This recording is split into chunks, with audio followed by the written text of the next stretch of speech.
आपलं स्वागत आहे। आज आपल्यासोबत सौरभ रोकडे राष्ट्रवादी काँग्रेसचे जिल्हा अध्यक्ष आलेले आहे। हे त्यांनी केलेले कार्य आपल्याला सांगणार आहे। नमस्कार। नमस्कार, मैं सौरभ रोकडे, राष्ट्रवादी कांग्रेस पार्टी जिला अध्यक्ष। आप सभी को जय हिंद, जय भारत, जय महाराष्ट्र।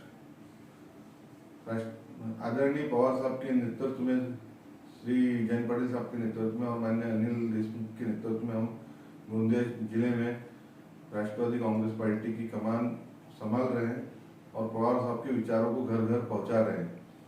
इसी के साथ साथ भले ही राष्ट्रवादी पार्टी के जैसे दो विभाजन हुए, उसके उपरांत यहाँ पर लोगों को ऐसा लग रहा था कि पवार साहब के विचार पहुंचाने वाला कोई रहेगा नहीं, लेकिन ये लोगों की भूल थी। आज भी पवार साहब के स्वाभिमानी विचारों पर चलने वाले स्वाभिमानी कार्यकर्ता आज भी उनके साथ कंधे से कंधा मिलाकर हैं। और राष्ट्रवादी कांग्रेस पार्टी में अब जो युवाओं को जो संधि पवार साहब के माध्यम से, अनिल देशमुख साहब के माध्यम से जो मिल रही है गोंदिया में, वो आज तक कभी भी प्रफुल्ल भाई के इधर जो राष्ट्रवादी में जो लोग काम करते, कभी उन्हें ऐसी संधि प्राप्त नहीं हुई और कभी भी युवाओं को आगे बढ़ाने का काम वहां नहीं किया गया। मैं भले ही कुछ 10 साल राष्ट्रवादी कांग्रेस पार्टी में प्रफुल्ल भाई के नेतृत्व में मैंने काम किया और समाज के प्रति मैं बहुत जागरूक हूँ और समाज के प्रति भी मैंने बहुत सारे सामाजिक कार्य किए हैं, मगर आज तक कभी जीवन में उन्होंने आगे बढ़ाने का काम नहीं किया। और ये एक अलग विषय है, लेकिन मैं पवार साहब की विचारधाराओं को पसंद करता हूँ।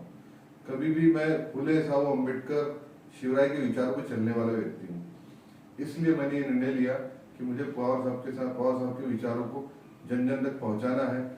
आज तक के कार्यकाल में किसी भी नेता ने किसानों के हित में इतना काम नहीं किया जो पवार साहब ने किया है। 70,000 करोड़ की पूरे देश में किसानों को कर्ज माफी करने का काम माननीय शरद पवार साहब ने किया है। यही आज किसान शरद पवार साहब के साथ कंधे से कंधा मिलाकर खड़े हैं। ये जो बीजेपी और ये जो युति की सरकार है, इन्होंने ईडी सीडी का दुरुपयोग कर और विभिन्न एजेंसियों का दुरुपयोग कर कहीं ना कहीं ये मीडिया का भी दुरुपयोग कर जिस तरीके से देश को और जनता को गलत गाइडेंस करने का जो काम जो कर रही है और जो बहका रही है, महाराष्ट्र की जनता ये सहेगी नहीं।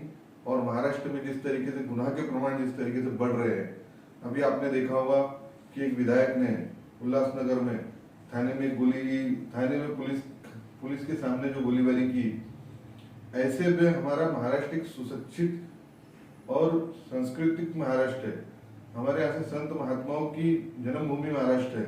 तो इस तरीके से जो ये वारदातें हो रही है, तो बीजेपी और उनकी जो महायुति की सरकार है, ये आपराधिक मानसिकता के जो लोग हैं उनको बढ़ावा देने का काम बीजेपी कर रही है, ऐसा मेरा उनपे स्पष्ट रूप से आरोप है।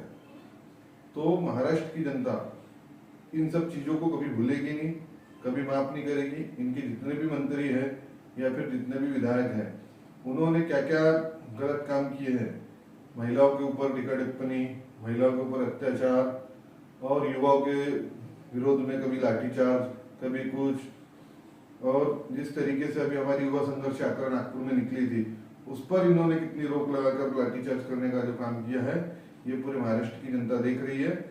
और हमारे नेता रोहित पवार जो गोंदिया भंडारा जिले के प्रभारी है, वो पूरी ताकत से अभी 10-15 दिन में गोंदिया का दौरा करने वाले, गोंदिया भंडारा का।